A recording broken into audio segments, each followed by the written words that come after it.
even if you have to go through two surrogates, or like sometimes the mom try with their own eggs first and then they need to use an egg donor. So with surrogacy, I say this a lot to my clients. We're going to keep changing the variables until we're successful. Welcome back to How Are You Arriving? I'm Christina Young, and I'm excited to tell you about the next series of episodes I'm hosting. This next theme is called Passion-Driven Work. I so admire the kind of people whose work isn't just about a paycheck, but also about purpose. Passion-driven work is what happens when a cause, a belief, or a commitment calls us and we answer.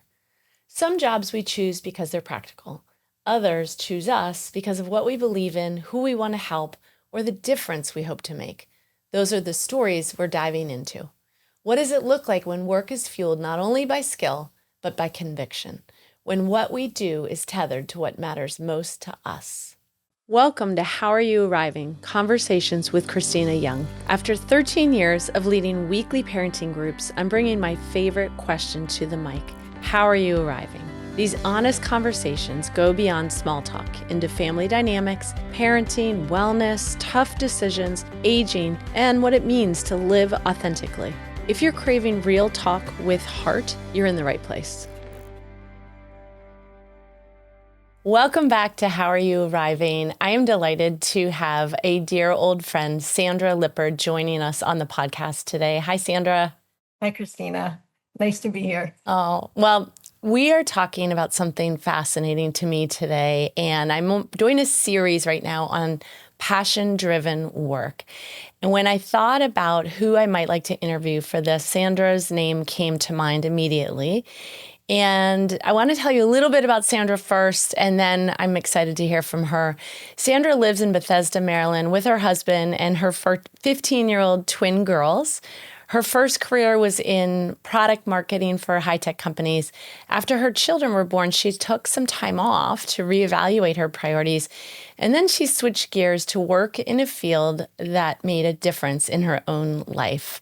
Sandra loves being outdoors with her family and their two fur babies, and really, I just want my fur baby to play with your fur babies, but we live in two different states. Anyway, Sandra, I am really excited to learn a little bit about this work that you've been doing in surrogacy. Can we hear a little bit about that? Sure. So Josh and I got started late in life having kids, and I wasn't able to carry my own children. And I really wanted a genetic connection to my kids, sort of like everybody does. You want them to look a little bit like you and see who looks like mom and who looks like dad. So I wanted a genetic connection to my kids, but I couldn't carry them. So we used a process called gestational surrogacy. So we took my egg and Josh's sperm, put them together in the lab through IVF, and then they were placed into the uterus of a wonderful person, Missy, who we're still friends with, still keep in touch with. She just came to the girls' bat mitzvah. Oh my Yeah, gosh. which was really, really That's special. incredible. Yeah. Oh, I just so much remember the name Missy. I remember when she was pregnant and you would visit her and you would give us updates on Missy. We had some rough patches in there because back when we did the surrogacy, now you'll only transfer one embryo at a time, but back then you couldn't test them genetically. The technology has evolved So so much, much. I'm sure. Yeah. But then we had two failed transfers already. So meaning we put the embryos in and they didn't stick. And so the third time we decided we'll put two embryos in and we'll hope one will stick. And that time they both stuck. Wow. So Missy was about 95 pounds. And then she got pregnant with twins. And I mean, it looked like there was a watermelon. Oh my gosh. Yeah. Incredible. And also there were some rocky points along the way. When she was about 22 weeks pregnant, I'll never forget, I got a call and she was bleeding. And I went to, I flew, she was in Pittsburgh, I was in Maryland. I flew there last flight of the day. Oh. I arrived, it was like midnight. The main doors to the hospital were closed. I took a cab driver, a cab driver took me to the ER. There was like a prostitute propositioning the cab driver. I mean, it was like, and then I went and I, saw Missy and I saw the pads and I asked the nurse who was there, like, can they survive outside the womb? And she's like, no, they can't. And I thought, this is it. Yeah. And thank God, in about 24 hours, she stopped bleeding. And it turned out everything was okay. They still, my Lucy had IUGR, which is intrauterine growth restriction. So she was only 2 pounds, 14 ounces when she was born. That's right. And Annie was 5 pounds, 2 ounces.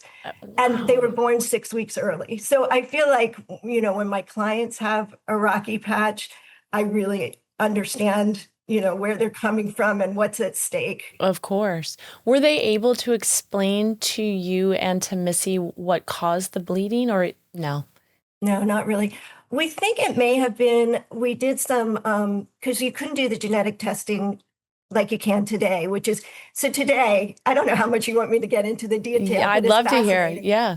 You join the egg and the sperm, and then at about 7 days when it becomes a blastocyst, they take just a few cells out of the embryo, and they can genetically test those. So typically, when they get eggs out of the woman, they'll get many at one time. They've given you fertility drugs. Normally, you just have one 1 month, one the next month, but they amp you up on all these hormones so that, because it's a very expensive process, so that they get multiple eggs at one time. They inseminate all the eggs, so now they're embryos, and then they take some cells from that, and then they can say, okay, embryo 1 is genetically normal, embryo 2 is not, we're not going to use that, embryo 3, they can even tell you, is it a boy or a girl? So if you already had a kid and you wanted a family balance, you could do that. That is remarkable. So you're talking about at 7 days.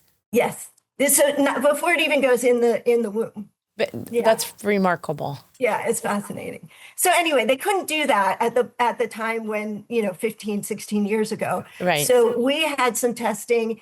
It's sort of like, I think most people know what, they take some umbilical fluid out. Yeah. In this case, we did something else called a CVS, chorionic villus sample. And so when that happened, and because it was twins, they had to go above and on the side, and it was uncomfortable for her. But we were so old that we wanted to get that genetic testing because there's obviously Right. much more of a chance Higher that risk. something could be wrong with the baby. So anyway, they did that about 13 weeks.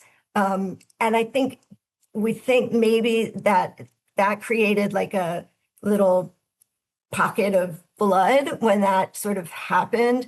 And then that may have been what passed at 22 weeks. But that was 10, 12 weeks later. It's remarkable to think about your clients, and I want to talk about them in a moment, Sandra, but how lucky they are that you are so well versed in the topic and that you did have to endure the rocky periods. You didn't have completely smooth. I mean, obviously it means you have so much more empathy for them. Absolutely. And when we've had a few miscarriages, luckily, I would say 95% of the cases have been good and successful, but there have been times, there was one time twins were lost at 18 weeks, and, I just That's was devastating. devastated. Oh. Yeah. Yeah. He was devastated. Yeah, it was awful. I have so many questions for you. Okay. I want to find out, first of all, can you tell us a little bit about your clients, sort of your average client, and how they might find you? Okay, it varies a lot. So I have typically 2 different kinds of clients. One is traditional, married couples, a male and a female, who've been struggling for a long time. So I have one client right now. They're actually in Ireland, and they've been trying for 13 years. Oh, And they're 6 weeks away from finally having their baby. So they went from in Ireland, they tried IVF, then they went to Spain, and then they actually came to the US, which gets to your question of how I found them. Yeah. So they work with Shady Grove Fertility, which I'm in Bethesda, they're in Rockville. They're the biggest fertility clinic in the country. Shady So, Grove Fertility? yeah, they've done a Wow. lot of acquisitions, and they're the biggest now. What my Yeah, so- listeners don't know is that Sandra and I both grew up essentially down the street from Shady Grove. I didn't know that. That's amazing. Okay. Yeah. So they refer me a lot of clients, my traditional married couple type clients. Okay. That took a long time to sort of get their trust and get on their I'm list. sure. It took 3 years-ish. I'm sure. Yeah. So that's been wonderful, and they've been Okay. great to work with. And then the other type of client I get is males, because if two gay guys are wanting to have a family, they don't have a uterus, so they need to work with somebody who can help them. So what they typically do is they'll get an egg donor, and so a lot of times that's an anonymous egg donor, which comes through Shady Grove. They have a whole program of egg donors.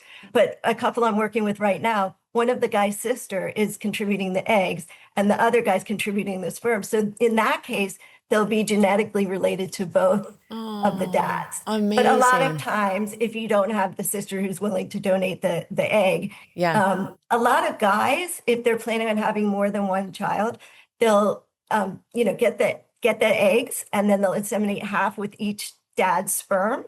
And then they'll, put in one for the first child that's related to the first dad, and they'll put in another one for the second child that's related to the second dad. So the kids are related through the egg donor, so they're half siblings genetically, and then one each is related to a father. It's Yeah, incredible. Wow. it is.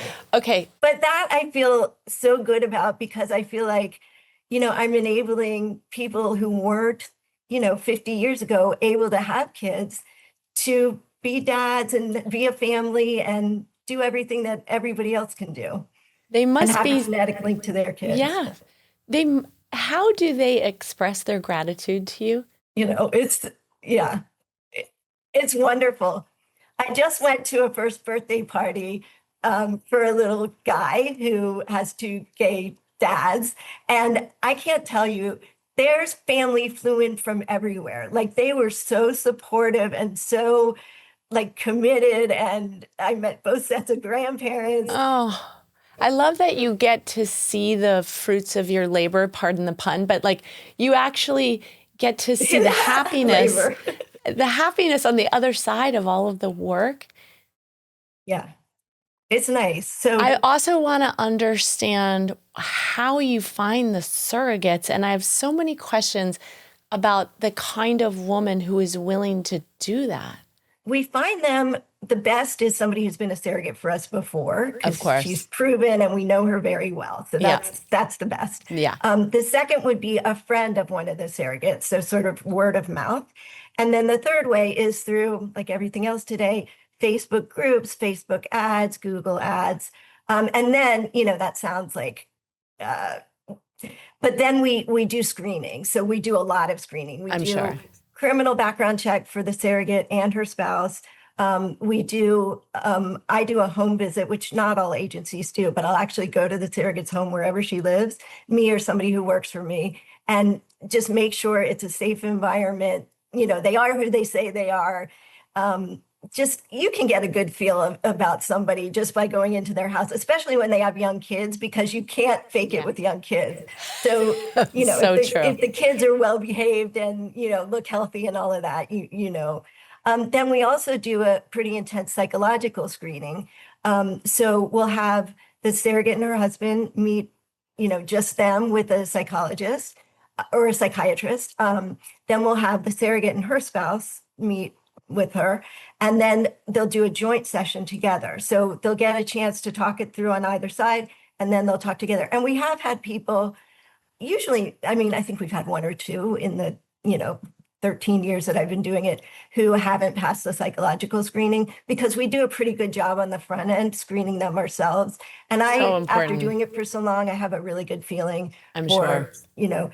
and you asked me, what kind of person does this? Yeah. So when I first started the agency, we were getting, animal lovers, people who foster dogs, cats. I had one who actually ended up working for me, Valerie, who she actually fostered pregnant mama dogs. She let the dogs give birth at her house, Oh and my then God. she had the dogs adopted out. So that's, the kind of person. The other thing I saw over and over again, at first I thought, oh, that's a coincidence. That's a coincidence. Right, And right. then, after it happened so many times, so animal lovers and medical professionals. So we've Oh, had a lot of labor and delivery nurses who are sort of in that environment all the time and know how beautiful it is and how happy people are. So they're, a big, just pediatric nurses, um, just even like phlebotomists who take your blood, just people who are comfortable in a medical environment, because a Right. lot of this, It's very medical, obviously lots the of IVF doctor's is a whole visits, medical process. And then obviously a pregnancy is. obviously. Yeah. And do you find, is there a pattern in terms of the surrogates? Do they tend to already have several children? Is there a number that they tend to have, or They must have at least one, because we want somebody whose who's body, proven, right? yes, And we functions? get all their medical records. So we have to get all labor and delivery records for each child, all prenatal records for each child. And Shady Grove's very strict about you I'm need sure. every single thing. And so we'll review those. If it's somebody who gave birth at 30 weeks, then they wouldn't qualify. Okay. And in terms of the number, so you can have, you have to have had one baby, and you can have no more than 5 previous pregnancies. So you Okay. could have a 6th pregnancy as a surrogate, and then that's it, because they want it to be safe for both the surrogate and for the baby and the Yeah. parents. Yeah. And then once the baby arrives, is there a whole range of arrangements, or is there a standard arrangement, or it's based on what the surrogate wants, what the Arrangement meaning like like in terms of like your surrogate Missy came to your daughter's bat mitzvah. So, but are there some surrogates who don't want to be involved in the life of the babies? Yeah, I mean, that's sort of unusual that she would be that involved, but pretty much everybody gets a holiday card with, all the surrogates get at least once a year a holiday card with a picture of the baby. Okay. Probably the most common is, they'll text or they'll FaceTime every few months. And, of course, right after it's more frequent, and then, years It later it drops gets. off. Yeah. Yeah. Yeah. But the majority of people keep in touch at least a little, Yeah. because, they've been together for the 9 months of pregnancy and a couple months before that for all the IVF. So Yeah. one of the things I didn't mention, one of the things in the process is we'll make sure that everybody meets if they live close, face to face, and make sure they click first. So the first meeting is just, what sports teams do you like? What are your Right. hobbies? Right. Just make sure that you're going to feel comfortable Yeah. having a relationship with this person for at least a year, and that you're going to feel comfortable being in the same room with them during some Over of and the over again. Yeah. ultrasounds and during some of the appointments, and then obviously during the birth. Yeah. Tell me a little bit about when people ask you what you do and you provide the answer, do you feel like you're explaining a calling or like a passion, or do you feel like, no, this is my job, this is my business, or is it some combination of both? Probably a combination of both. I always sort of go into just a little bit of my personal story and what it meant to me. Yeah. And you mentioned at the top that I worked in technology for 16 years. And when I was struggling to have the girls, I was working for a company that was based in Tel Aviv, and I was flying once a quarter to Tel Aviv for like 10 days at a time.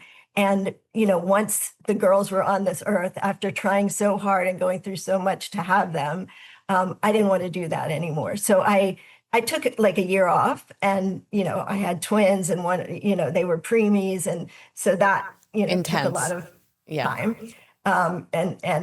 But then after that, and during that time, I was thinking, what could I do that would allow me, to be in the home more?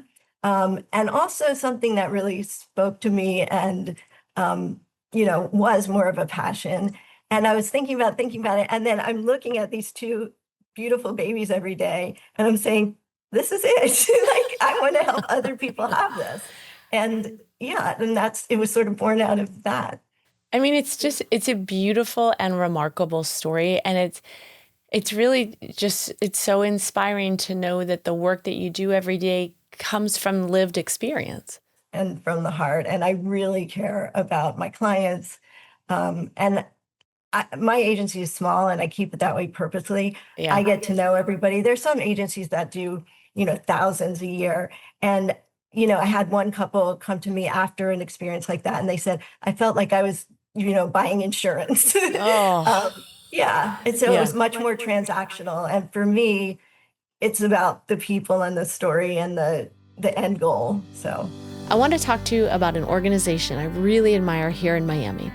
If you're looking for a way to make a real difference, LEAP helps formerly incarcerated women, many of them moms, rebuild their lives through in-prison education, safe transitional housing, and job training. Learn more at leapforladies.org and be a part of a woman's second chance. I love hearing these details. It's so interesting. So let's talk a little bit about your own resilience, Sandra. When things don't go the way you hope with either the surrogate or the client or even in your business, when there are stumbling blocks, where do you think you draw your resilience from? I think from my own story, obviously, and then also from just seeing people once they get to the end of this. And there have been times where the first surrogate hasn't worked out and you have to go through all the psych screening and the legal. And I didn't mention legal. We Legal have, must be yeah, huge. we have, usually a 40-page contract that spells out all the, not only just what she gets compensated, what her responsibilities are. She'll get paid extra if she needs extra procedures. There's a whole lot to that. I'm going off of the question that you asked. That's okay. Yeah. Yeah. I guess I'm just curious to know, when there are obstacles in your work, this is more putting on your Sandra hat and less putting on your I run a surrogacy business hat of just how do you find resilience when you need it? What do you do to cope when things start to go sideways at work? Whether it's emotionally something gets messed up or just with some procedure, how do you cope? I remember when there was that 18-week miscarriage. I Yeah. remember like having the call and then walking out and seeing my girls and just hugging them and saying, how fortunate Yeah. are we? Like, I Yeah. don't take you for granted for a minute. And then in terms of my clients, I know even if you have to go through two surrogates or like sometimes the mom try with their own eggs first and then they need to use an egg donor. Yeah. So with surrogacy, I say this a lot to my clients. We're going to keep changing the variables until we're successful. So, back 50 years ago, if you couldn't get pregnant, That was it. that was it. Yeah. So I think we're very lucky to live in this time. And so I try to frame it like that. 50 years ago, we couldn't have done this. I know Yep. this is a setback. I feel your setback. It's Yep. awful, Yeah. but we can keep at the process. And at the end of the process, you're going to have a child. The only exception to that is it's a very expensive process, Yeah. very expensive. And so if you pay for psych and legal and, 18 weeks of payments to the surrogate, that's a lot of money. And so pretty much I've had 2 times where we didn't end up with a baby. Both of those couples already had children. So they ended up, they were happy with where they were. One of them was very strict Catholic and they didn't want to throw away their embryos. So they wanted to try and use them. And then when it didn't work, they were like, we're good. We already have 2 kids. Okay. So, Okay. yeah.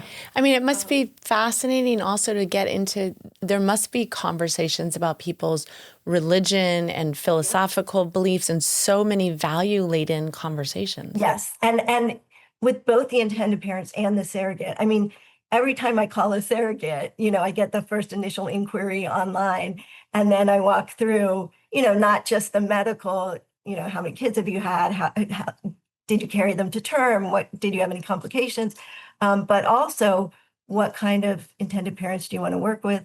Are there any, and I ask this for the IPs too, are there any races or religions that you don't want to work with? Wow. Because people do have those prejudices Opinions. or those Yeah. preferences. An interesting thing, some of the surrogates would prefer, like I'll say, what kind of couple do you want to work with? And some of them say, I want to work with somebody who hasn't had a child before. So not for a sibling, but for their first child, because Yeah. they want to be appreciated and they want Yeah. they want that experience of fulfilling this dream for somebody. Right. I'm just sitting here thinking about all of the different people's emotions that have to be managed simultaneously. Yes, yes. Yeah. And, as much as we try for everybody, and usually they're on the same page, but there can be circumstances where maybe they're not. Like recently, we had a surrogate who had a miscarriage. And it's very hard for the intended parents and this was an early miscarriage, so it was only 6 weeks.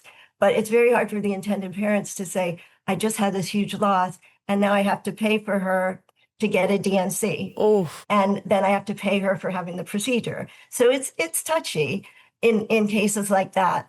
but at this point in your career, you must be so ready with the right script at the right time, with the right finesse to help manage those more delicate situations. I try, but you'd be amazed at how many different permutations there are and how Yeah. many different things could possibly go wrong. Yeah. You're never ready for everything. For everything. But, I do my best with, empathizing with both parties and Of course. seeing everything from both Yeah. sides and trying to figure out what's fair. But again, it makes me think again about the fact that you yourself did this.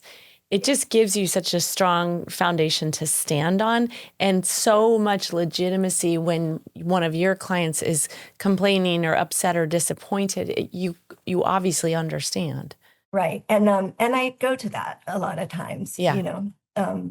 Yeah. because it makes it more authentic, and that's how I really feel. One other thing I was going to say, I remembered, some surrogates will actually want to, they'll ask, I only want to work with a gay male couple. I only want to work with, a same-sex couple, because they feel strongly about, gay people having the right to have a family just like everybody else. And they're like, that's who I want to work with, because I know not everybody will work with them. So that's pretty cool too. I'm really fascinated by understanding the intentions of the surrogate herself and how much they have to matter in the conversation. Her intentions have to be respected. Honestly, even though the intended parents are the paying party, and this is very hard for people to understand, the surrogates are the ones who have almost more power because they're making the decisions about who I work with. I mean, I also have other surrogates who are like, I don't want to work with anybody over 35 because I want the kids to be around, the parents to be around for their kids' college graduation. So the surrogates really, wow, they get to and dictate. There are more intended parents than there are surrogates. So there's about a 9-month wait for surrogates. Yeah. Even though they're making anywhere from 55,000 to 80,000. But even with that, they're still. Okay, I was going to ask you, so a surrogate will make between 55 and 85,000 for one child. And that gets paid over the course of the pregnancy. So first she gets paid for signing the contract because she's already gone through all the psych and legal and all of that. Then she gets paid her first then she gets paid for the embryo transfer because she has to take meds to get her body ready for it. Oh, so yeah. That's lots of shots. Yes. And lots of going to a monitoring clinic. So she'll go, every few days, or it depends, or every couple weeks for a 2-week period while she's on the meds to get some blood taken, get a transvaginal ultrasound so that they can see the thickness of her uterine lining. So we have to get her uterine lining up to 8 millimeters thick. So we have surrogates who, we do a mock cycle first, Shady Grove does, where they'll give her the meds and measure the uterine lining, and then they'll let her get a period. We'll do the legal contract then, and then they'll come back and they'll do the actual cycle with the embryo transfer.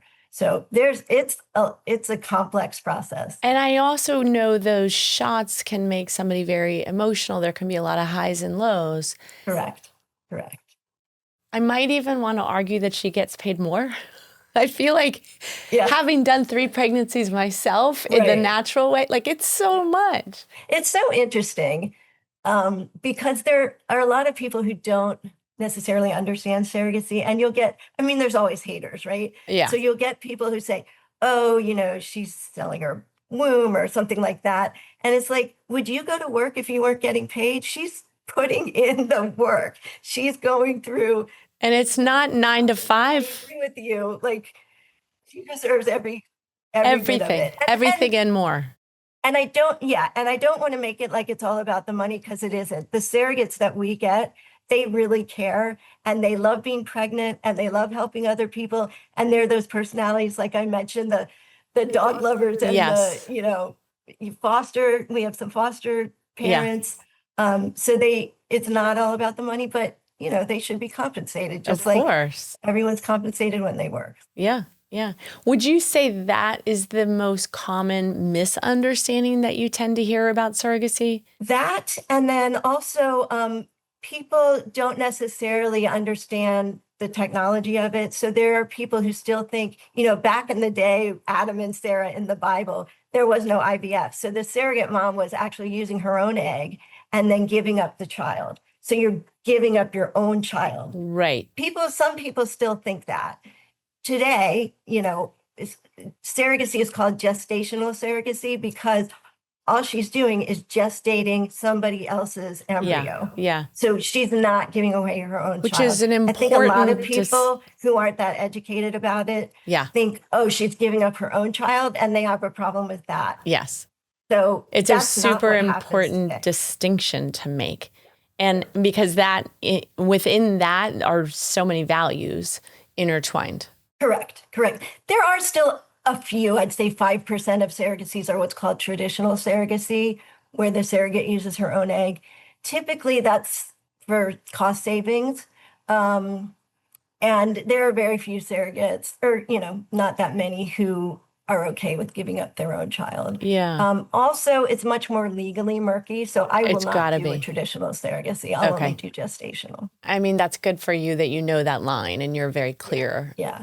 And, and I would say most agencies feel that way as well. Yeah, it's smart. So different kind of question here. When you are thinking about somebody who's listening to this episode and somebody who's been shaped by some struggle and wants to turn it into purpose, kind of like you did, do you have any advice for how they might do that? I would just say, this sort of sounds like a commencement speech or something, a graduation speech. What makes you happy? What made a difference in your life? If you can, and I know not everybody can, but if you can, lean into that and think of what would really not just make you get a paycheck, but make you feel good every day about waking up and doing what you're doing. Yeah. And I really have a lot of passion for what I do, and I see the end result, which I can't think of something more fulfilling than giving people the wish that they've wished for their entire lives. Like, it's magical. Yeah. So it feels I know miraculous. everybody has different passions, but I feel very differently about the work I do now. And I loved working in technology, but it's a whole different thing. And I think it took me becoming a parent and going through that experience and understanding what that meant to realize, so I mean, it may be later in your life or later in your career that you will. And we have a mutual friend whose daughter has really bad food allergies, Maria. And she was a lawyer, and she parlayed that into, now she runs the food allergy network, Yes. so this has some big role in that.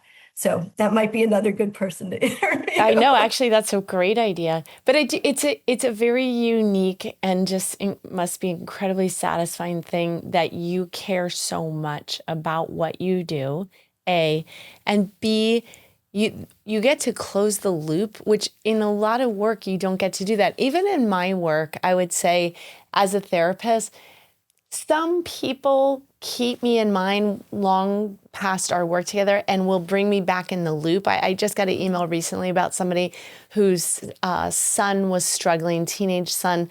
We did so much work to support the teenage son. And the mom got back to me and said, guess what? He did this, he's in college, he's sorted out this. And I immediately got back to her and was like, do you know how meaningful this is?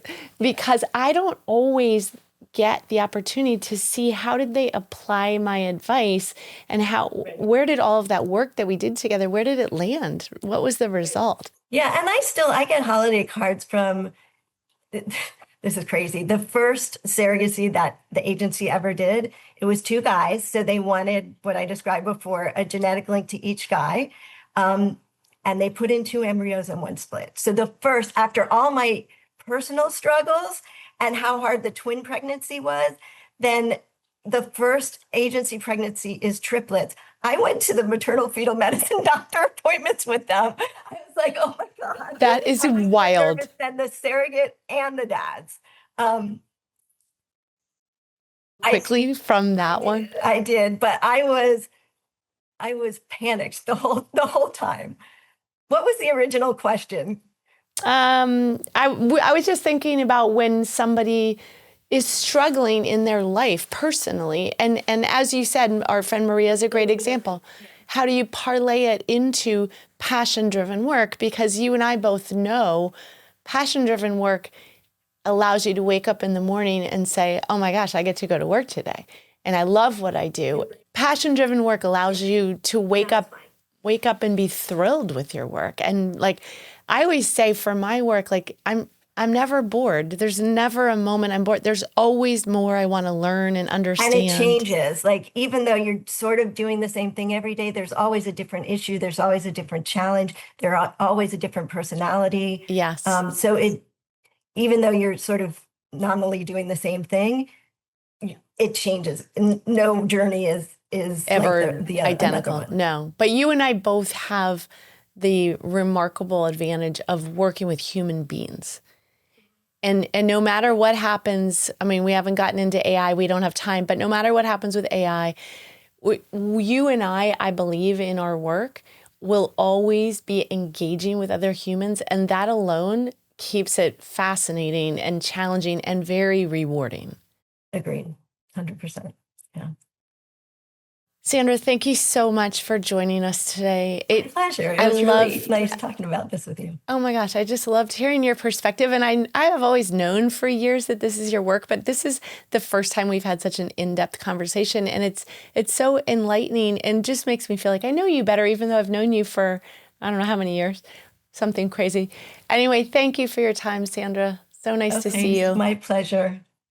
Thank you for listening to this episode of How Are You Arriving? Please follow me on Instagram at CMY Therapy. As always, like, follow, and subscribe. See you next time.